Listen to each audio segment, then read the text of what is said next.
Is swimming in poo not for you? Despite the chilly temperature, we know that people like to play in the Puget Sound year-round. From kayaking to scuba diving, even to polar bear plunging, folks come in contact with the water in many different ways. To ensure that the places we play are not contaminated with high levels of harmful bacteria, Harbor WildWatch has teamed up with Surfrider's Blue Water Task Force program to monitor popular sites in our area. Through community monitoring, you can help us make sure your favorite recreation site is doing all right. Here's how it works. Arrive at a site with your handy-dandy Blue Water Task Force kit. Begin by filling out some background information on the field observation sheet.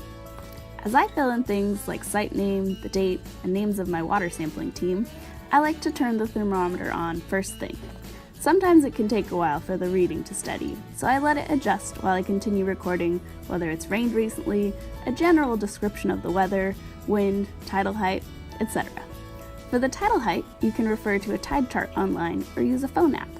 For wind direction, report the direction from which the wind originates.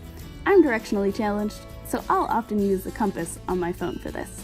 For example, a northerly wind blows from north to south. After recording the air temperature, use the same thermometer to get a reading for the water temperature. While this device is waterproof, please try not to fully submerge the thermometer. And now it's time to collect your water sample. Your kit will include a sterilized collection container, which you should label with the site name and date. I do this before taking my sample because tape sticks best to a dry bottle and Sharpies don't work well on wet surfaces. Imagine that. Once your collection bottle is labeled, here's the hardest part, getting it secured on the boat hook. I find that a slight twisting motion is a helpful way to get it connected. Once your bottle is tucked into the boat hook nook, go ahead and fully extend the pole. You are officially ready to take your sample. First, remove the lid, being careful not to touch the sanitized interior. With the opening of the container facing down into the water, reach out with the boat hook as far as possible. Submerge the container about a foot or so, and then twist the bottle so it's facing up and the container can completely fill. Lift the sample out of the water and shimmy your sample back your way so you can snugly replace the lid. Bada bing bada boom, you have a water sample that can be tested for harmful bacteria. Store your sample in the insulated bag. And here's where the second hardest part about this protocol comes into play. Remembering to freeze your ice pack before collection.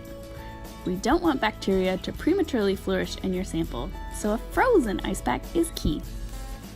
Before you leave, make sure that your field observation sheet is complete and you're good to go. If you're interested in monitoring one of the places you like to play, we hope that this instructional video is a helpful tool for you to review the protocols.